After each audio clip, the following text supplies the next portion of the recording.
You think you know what money is, right? Something you use to buy coffee, save in banks, or stash under your mattress? Wrong, because here's a cold truth no one told you. Money isn't real, at least not in the way you think. This piece of paper, it's just a fancy IOU and credit. It's not free money, it's just future work in disguise. If that blew your mind even a little, stick around, as in the next few minutes, we're going to unravel one of the biggest illusions you've been living with your whole life. And if you want more of this sort of thing, you should consider subscribing. Now let's get into it. So when I ask people what is money, I usually get answers along the lines of, money is something you use to buy things with, or money is something you save in a bank account. The problem with these definitions, though, is that they're both wrong. While you might think that's a bit clickbaity, hear me out. If I asked you what is a hammer, you would probably tell me that it's a tool used for building things.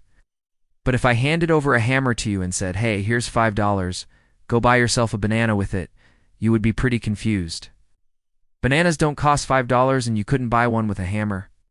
So you'd probably conclude that no, a hammer isn't just a thing you use to buy things with. You'd maybe say something like a hammer is a tool used for building things, or a weapon used for smashing things. That definition is better because it's more specific and accurate. Money is the same way. You wouldn't be able to buy a banana with a $20 bill. It's not worth $20. $20 bill is only worth $20 because everyone agrees that it's worth $20. But that doesn't mean that it actually has any value. What I'm trying to say is that money is not a physical object. It's actually just a number on a screen somewhere. In fact, there are very few physical objects that have any real value except for their weight in gold or silver. Most other things that are bought and sold are only valuable because someone decided that they were valuable. They gave that thing a price. Let's take a look at this $20 bill. On the front, it says 20 US dollars.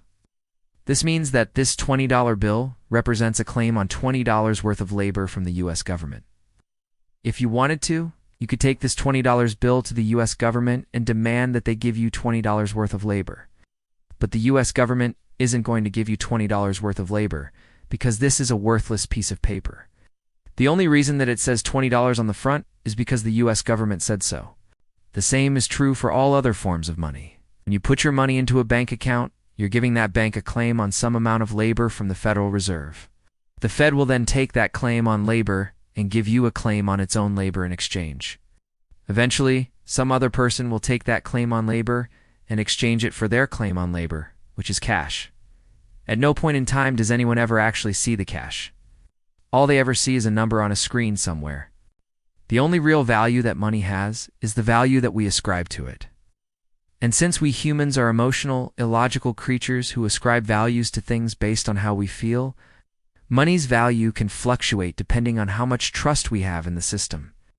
During the 2008 financial crisis, for example, people lost trust in banks and began withdrawing large amounts of cash from their accounts.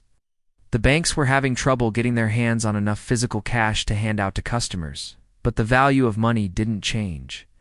$20 was still worth $20, even if you couldn't get your hands on any cash to exchange it for. So now that we know what money is, we should probably answer the question, well, where does it come from? And the answer to that question is pretty simple. Money comes from debt. In fact, all money is debt. Let me explain. Debt is based on people believing that they're going to make more money back in the future than they're borrowing right now. For example, you might take out a loan to buy a house because you believe that the house will appreciate in value and that you'll be able to sell it for a profit in the future. Or you might take out a loan to start a business because you believe that the business will generate enough revenue to pay back the loan and make a profit. Debt is based on people believing that they're going to make more money back in the future than they're borrowing right now. How? All money is based on people believing that they're going to make more money back in the future than they're creating right now.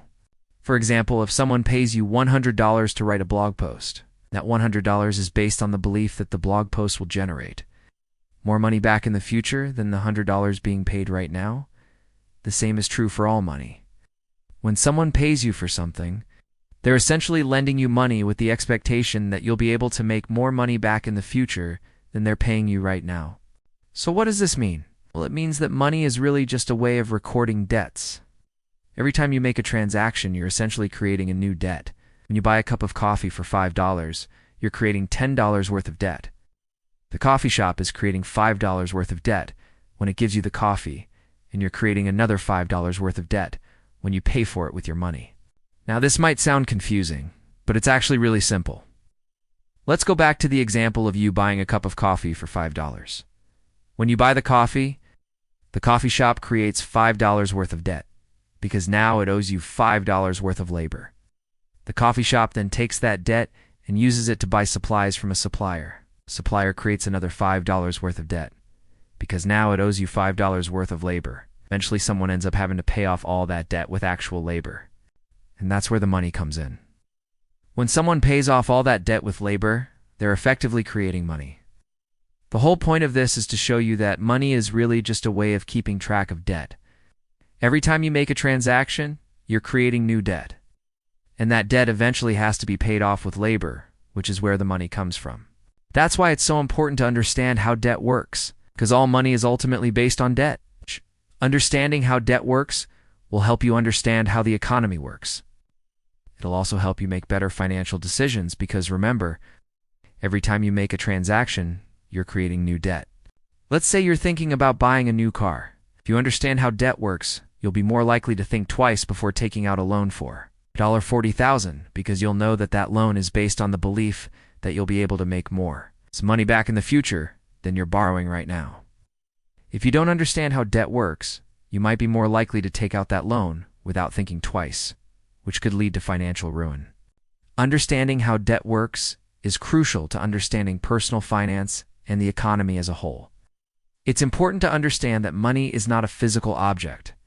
It's a way of recording debt. Every time you make a transaction, you're creating new debt. And that debt eventually has to be paid off with labor, which is where the money comes from. All right, folks, that's a wrap. We hope you enjoyed this episode of Banking Explained. If you did, don't forget to like and subscribe so you never miss an episode. Thanks for watching.